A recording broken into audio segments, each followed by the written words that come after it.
ಇನ್ನು ಜನಾರ್ದನ್ ರೆಡ್ಡಿ ಮನೆಗೆ ಶ್ರೀರಾಮುಲು ಭೇಟಿ ಕೊಟ್ಟಿದ್ದಾರೆ. ರೆಡ್ಡಿ ಪತ್ನಿಗೆ ಸೇರಿದಂತಹ ಮನೆಗೆ ಬೆಂಕಿ ಹಚ್ಚಿರೋ ಕುರಿತಂತೆ ಚರ್ಚೆ ಆಗ್ತಾ ಇದೆ. ಜನಾರ್ದನ್ ರೆಡ್ಡಿ ಅವರ ಮನೆಗೆ ಈಗ ಶ್ರೀರಾಮುಲು ಅವರು ಭೇಟಿ ಕೊಟ್ಟಿದ್ದಾರೆ, ಚರ್ಚೆ ನಡೆಸ್ತಾ ಇದ್ದಾರೆ. ಬಳ್ಳಾರಿಯಲ್ಲಿರುವಂತಹ ರೆಡ್ಡಿ ಮನೆಯಲ್ಲಿ ಚರ್ಚೆ ಆಗ್ತಾ ಇದೆ.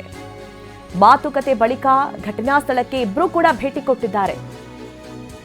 ಜಾಗಕ್ಕೆ ತೆರಳಿದ್ದಾರೆ ರೆಡ್ಡಿ ಹಾಗೂ ಶ್ರೀರಾಮುಲು.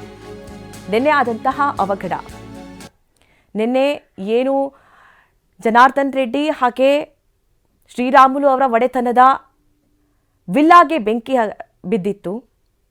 ಕಿಡಿಗೇಡಿಗಳು ಈ ಕೃತ್ಯವನ್ನು ಎಸಗಿದ್ದಾರೆ. ಅದರಲ್ಲೂ ಕಾಂಗ್ರೆಸ್ನವರು ಈ ಕೃತ್ಯ ಎಸಗಿದ್ದಾರೆ ಅಂತ ಹೇಳಿ ಆರೋಪವನ್ನ ಮಾಡಿದ್ರು. ನಿನ್ನೆ ಇಬ್ರು ಇಂಜಿನಿಯರ್ಸ್ ಈ ಕುರಿತಂತೆ ಪೊಲೀಸರಿಗೆ ದೂರನ್ನ ಕೂಡ ದಾಖಲಿಸಿದ್ರು. ಯಾವ ಕಾರಣದಿಂದಾಗಿ ಈ ರೀತಿ ಆಯಿತು, ಯಾರು ಇದು ಮಾಡಿದ್ದು, ಈ ವಿಚಾರಕ್ಕೆ ಕುರಿತಂತೆ ಈಗ ಪೊಲೀಸರ ತನಿಖೆ ಕೂಡ ಚುರುಕುಗೊಂಡಿದೆ. ಈ ವಿಚಾರದಲ್ಲಿ ಈಗ ಜನಾರ್ದನ್ ರೆಡ್ಡಿ ಅವರ ಮನೆಗೆ ಶ್ರೀರಾಮುಲು ಅವರು ಭೇಟಿ ಕೊಟ್ಟರು. ಆ ಸಂದರ್ಭದಲ್ಲಿ ಮಾತುಕತೆಯನ್ನ ನಡೆಸಿದ್ರು. ಮಾತುಕತೆ ನಂತರದಲ್ಲಿ ಇಬ್ರು ಕೂಡ ಘಟನಾ ಸ್ಥಳಕ್ಕೆ ತೆರಳಿದ್ರು. ಅಲ್ಲಿ ಕೂಡ ಪರಿಶೀಲನೆಯನ್ನ ನಡೆಸಿದ್ದಾರೆ. ಅಂದ್ರೆ ಏನೇನು ಲಾಸ್ ಆಗಿದೆ, ಈಗ 1.5 ಕೋಟಿಯಷ್ಟು ಲಾಸ್ ಆಗಿದೆ ಅನ್ನುವಂತಹ ವಿಚಾರದಲ್ಲಿ ಮಾಹಿತಿ ಸಿಗ್ತಾ ಇದೆ. ಹೀಗಾಗಿ ಆ ಕುರಿತಂತೆ ಒಂದಷ್ಟು ಪರಿಶೀಲನೆ ನಡೆಸಿದ ನಂತರದಲ್ಲಿ ರೆಡ್ಡಿ ಹಾಗೆ ಶ್ರೀರಾಮುಲು ಅವರು ಪೊಲೀಸರಿಗೆ ದೂರನ್ನ ನೀಡುವಂತಹ ಸಾಧ್ಯತೆಗಳು ಕೂಡ ಕಂಡು ಬರ್ತಾ ಇದೆ.